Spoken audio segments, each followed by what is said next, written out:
Գիտեք, ընդհանուր առմամբ իհարկե հետաքրքիր, բայց բարդ ժամանակահատված է սկսվել, հետաքրքիր այն առումով, որ հետաքրքրությունը Հայաստանում չէ, հետաքրքրությունը դրսում է, հետաքրքիր չի նշանակում լավ, որովհետև երբ տեսնում ենք ինչ է կատարվում օրինակ Սիրիայում, որը մեր քթի տակ է, ենթադրվում է, որ Սիրիայի այս վերջին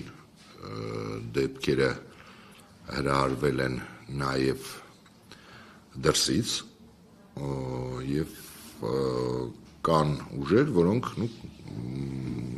նաև կենտրոններ, քաղաքական, ռեգիոնալ, աշխարհաքաղաքական, որոնք ուզում են Սիրիան դարձնել Հարավսլավիա, այսինքն մասնատել մի քանի երկրի, դրան ես կարծում եմ ամենևին կողմնակից չէ Թուրքիան, որովհետև վախ կա, որ դա կարող է հետո տարածվել նաև, այդ թվում իրենց վրա, որովհետև շատ հետաքրքիր էր բավականին ռադիկալ Օջալանի կոչը վայր դնել զենքերը, այդպիսի մի բան կա, որ ասում է այդպես չի լինում, էլի հենց այնպես, որ Օջալանի նման կերպարը կոչանի վայր դնել քրդերին զենքերը, ուրեմն այնտեղ ինչ-որ բան է պատրաստվում։ Անվտանգության առումով, եթե մենք Հայաստանից խոսենք, իհարկե որևէ անվտանգության մասին չի կարելի խոսել, որովհետև չկա որևէ անվտանգային համակարգ։ Կարծեք, թե ես այսօր կարդացի Ազգային ժողովի նախագահը 3 տարի հետո որոշեց այսօր հայտարարի, որ մինչև մայիս Կապանում կբացվի Ռուսաստանի կոնսուլստվան, հյուպատոսությունը, չգիտես ինչու նոր որոշեցին դա ասել, ենթադրվում է, որ աշխարհում տեղի ունեցող այս գործընթացների հետևանքով այս իշխանությունները մնացել են լրիվ անտեր աշխարհաքաղաքական առումով և փորձում են հիմա նորից ռուսների հետ սիլիբիլի անեն։ Դա նկատվում է նաև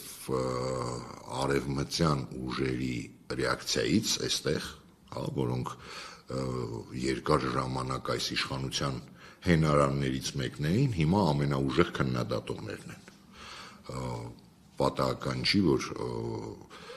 իշխանական ամբողջ վերնախավը Ազատություն ռադիոկայանին մեղադրում է ֆեյք լուրեր տարածելու մեջ, այն ռադիոկայանին, որը իրենց իշխանության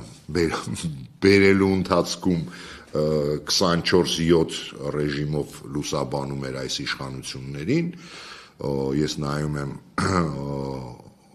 արևմտամետ ուժերը եւս բավականին լուրջ քննադատության են ենթարկում իշխանություններին, այդ երևում է, որ իշխանությունները որոշել են կրկին ընկնել ռուսների գիրկը, կստացվի թե չէ դա այլ խնդիր է, բայց քանի որ փորձեցին տարբեր տեղեր, ենթադրում եմ, որ բոլոր տեղերից ստացան կամ չոր, այսպես ատկաս կամ ասեցին տղեկ, հիմա մենք ծանր վիճակում ենք, գնացեք ձեր գլխի ճարը տեսեք։